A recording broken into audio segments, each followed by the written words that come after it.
چکا ہے. وہ 28 جولائی جو شاید آپ کے کیلنڈر میں ایک تاریخ ہے, لیکن اس 28 جولائی میں بلوچ راجی مچی پر آپ نے جس قدر جبر اور تشدد کا استعمال کیا, اس کی وجہ سے یہ آج ہماری قومی یادداشتوں کا حصہ ہے. ایک ملک جو 30 سال تک اپنا آئین نہیں بنا سکا, ایک ایسا ملک جس نے 28 مرتبہ اپنے آئین میں ترامیم کی اور ان تمام ترامیم میں اپنی فاشسٹ فوج کو اختیارات دیے, اس آئین کی کوئی قیمت, کوئی قدر ہماری آنکھوں میں نہیں ہے. ہم اپنا آئین خود بنائیں گے. وہ آئین یہ ہے کہ ہمیں ہماری زمین میں زندہ رہنے کا حق دیا جائے. ہر وہ حق جو ایک انسان پر واجب ہے, جس کو ملنے چاہیے وہ ملنے چاہیے. ہم ہر اس حق کے دعوے دار ہیں جو تمام انسانوں کو پیدائشی طور پر دیے گئے ہیں. ہم نے کسی کی زمین پر قبضہ نہیں کیا ہے کہ بتاؤ تمہاری شناخت کیا ہے. اسی طرح گوادر, آواران, بالگدر, بلوچستان کے کونے کونے میں گھروں کے اندر انہوں نے چھاونیاں بنائی ہوئی ہیں اور یہ کہا جاتا ہے, ہر آتے جاتے سے پوچھتے ہیں بتاؤ اپنی شناخت, تم کہاں سے ہو, کہاں سے لائے گئے ہو. یہ دراصل ہماری نہیں بلکہ اپنی شناخت ڈھونڈ رہے ہیں. میں چاہتی ہوں ان سب سے کہ وہ اپنے لیے ایک شناختی کارڈ بنائیں تاکہ انہیں پتہ چل سکے کہ وہ کون ہے اور کہاں سے آئے ہیں. ہم تعلیم کے حقوق کو بھول چکے ہیں, ہم صحت کے حقوق کو بھول چکے ہیں, ہم روزگار کے حقوق کو بھول چکے ہیں. ہم تو اپنے وسائل سے بھی دستبردار ہو چکے ہیں. ایبا من وقت مس بلکہ ڈاکٹے نرکس نہ سے پہچان سے سم فوٹو تے پھر بسرئی فلانی نہ لما اٹھ فلانی نہ ایڑو, لیکن دا اینو کل سیاسی جوتکار جوڑ مسرو اینو راجی مچھی جی تیر کنو کا تیرتا مونا سرو کا شاہنواز لمائی کیوں نیو کام نہ سے کہیں پس یم تعلق تھے او دے نظریہ نگارا ایک سرفدی اللہ کے انہا مار ینتے یا پھر درے. آج آپ سب کے سامنے اس ہے محکوے پر جس کو ہم عالمی یومی انسانی حقوق کا دن کہتے ہیں میں کھڑی ہوں. میرے لیے یہ ایک دکھ اور درد کا دن ہے, اس لیے کہ میری قوم نے زندگی جینے کا جو ایک ہنر ہے وہ ہم بھول چکے ہیں. ہم انسانی حقوق کو بھول چکے ہیں کہ انسانی حقوق کیا ہے. ہم تعلیم کے حقوق کو بھول چکے ہیں, ہم صحت کے حقوق کو بھول چکے ہیں, ہم روزگار کے حقوق کو بھول چکے ہیں. ہم تو اپنے وسائل سے بھی دستبردار ہو چکے ہیں. کیوں؟ کیونکہ ہمیں اس لیے باور کرا دیا گیا ہے کہ ہم انسان نہیں ہیں. یہ ہمارے لیے نارمل بنا دیا گیا ہے کہ ہمارے لیے ہمارے پیاروں کی جو کچے وہ ایک گنتی کی طرح رہ گئی ہے. ہم گنتے ہیں انگلیوں میں کہ نومبر میں 200 لوگ اٹھا لیے گئے, اکتوبر میں 400 لوگ اٹھا لیے گئے, نومبر میں 10 لاشیں ملی. یقین کیجئے یہ ایک بے حسی ہے اور افسوس ہے مجھے کہ میری قوم اس بے حسی کو زندگی کہہ رہی ہے. مجھے افسوس ہے کہ ہم بے حسی کو زندگی کہہ کر, زندگی کا نام دے کر جیتے جا رہے ہیں. یہ دن محض ایک تاریخ نہیں ہے بلکہ ایک یاد دہانی ہے, ایک اقدام ہے, ایک مطالبہ ہے ہر انسان کا کہ وہ اپنی عزت, آزادی اور حقوق کا تحفظ کا وعدہ کرے گی, چاہے وہ کسی بھی نسل, عقیدے یا اس کی پیدائش کہیں پر بھی ہو. وہ اپنے انسانی حقوق سے, اپنے قومی حقوق سے دستبردار نہیں ہوں گے. آج ہم بلوچ یکجہتی کمیٹی کے بینر تلے جمع ہیں. ہمارے دل بوجھل ہے کیونکہ اس سے پہلے صرف 2 مسنگ پرسنز فیملیز نے اپنی کہانیاں سنائیں اور میں نے دیکھا کہ ہم اضطراب کا شکار ہے. ہم ان کہانیوں کو سن نہیں سکتے جو زندگی ہمارے لوگ گزار رہے ہیں.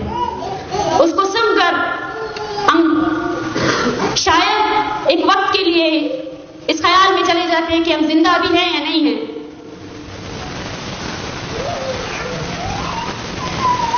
آج کے دن ہم بلوچستان میں جاری انسانی حقوق کی پامالیوں, بلوچستان میں نسل کشی پر روشنی ڈال رہے ہیں.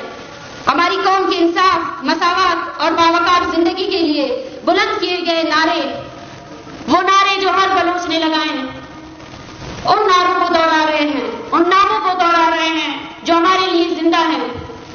یقین کیجئے جب ریاست پاکستان نے اپنے بدتہذیب ہونے کا ثبوت یہ دیتے ہوئے دیا کہ آؤ 50 لاکھ روپے لے جاؤ اور بھول جاؤ کہ تمہارا پیارا کبھی لاپتہ تھا یا نہیں تھا, ہم نے اس کے جواب میں یہ کہا کہ تم ہمارے سارے کے سارے وسائل لوٹ چکے ہو, اس کے بعد بھی ہم تم سے مطالبہ یہی کرتے ہیں کہ ہمارے پیارے تمہارے کس کوٹری میں بندے اس کو لے کر آؤ.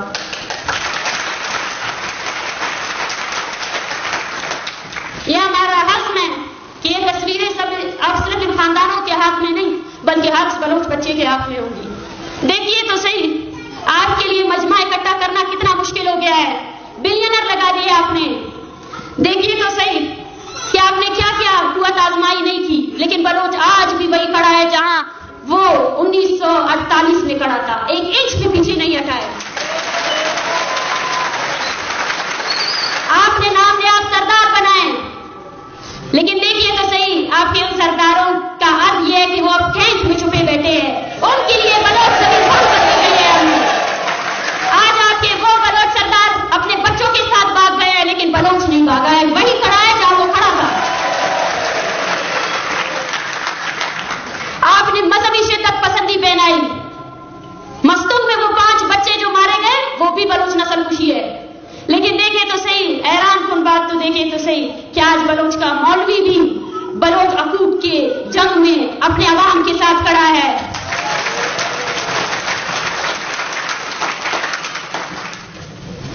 یہی ہماری جیت ہے، اور اس جیت کو سمجھنے کے لیے آپ کو سب سے پہلے قوم ہونے کا جو ایک لقب ہے اس پر پورا اترنا پڑے گا۔ انگریزوں کی بگی چلانے والی جو نسلیں ہیں وہ کبھی قوم نہیں بن سکتے ہیں۔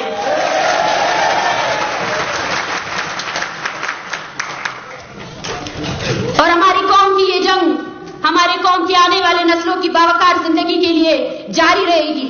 ہمارے محبوب وطن کے پہاڑوں اور ریگزاروں میں ہم اسی طرح بلوچستان میں اپنے حقوق کی جنگ کو بلند کرتے رہیں گے اور نعرے لگاتے رہیں گے جب تک کہ ہماری زمین میں ہمیں جینے کا حق نہیں دیا جاتا۔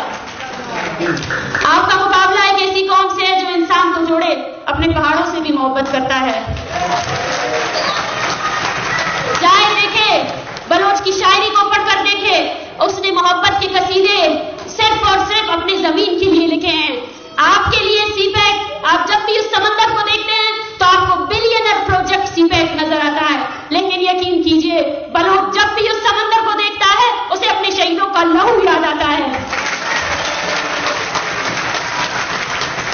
کیونکہ اس سمندر کی رکھوالی کے لیے لہو دیا گیا ہے، اور اس لہو کا حساب کچھ نہیں، بلینر نہیں، ٹریلینر نہیں، آپ کچھ بھی سودا کر کے دیکھ لیں، ہم اس زمین کو، اس سمندر کو آپ کو بیچنے نہیں دیں گے۔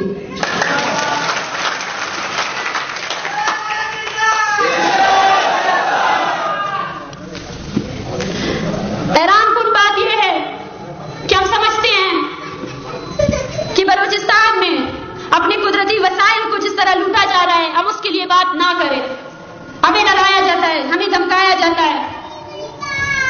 چاقی کا وہ ملازم،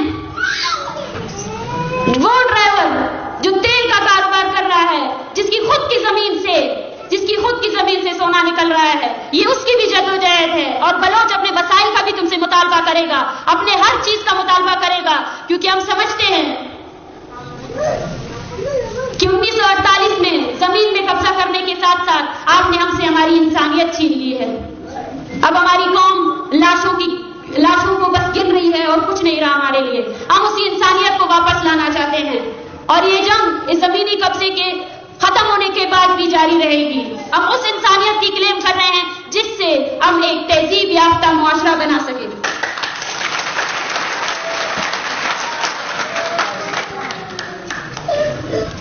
جب میں گوادر گئی، ہمیں بھولنا نہیں چاہیے کہ ہماری زمین کے ایک ایک کونے میں رہنے والے بلوچوں کو کس طرح جبر اور کس طرح کی اذیتوں کا سامنا ہے۔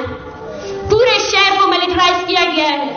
جس طرح آج اس کانفرنس کو روکنے کے لیے باہر 2 ڈیسک لگائے گئے کہ بتاؤ تمہاری شناخت کیا ہے، اسی طرح گوادر، آواران، بال گدر، بلوچستان کے کونے کونے میں گھروں کے اندر انہوں نے چاپیاں بنائی ہوئی ہیں، اور یہ کہا جاتا ہے، ہر آتے جاتے سے پوچھتے ہیں بتاؤ اپنی شناخت، تم کہاں سے ہو، کہاں سے لائے گئے ہو۔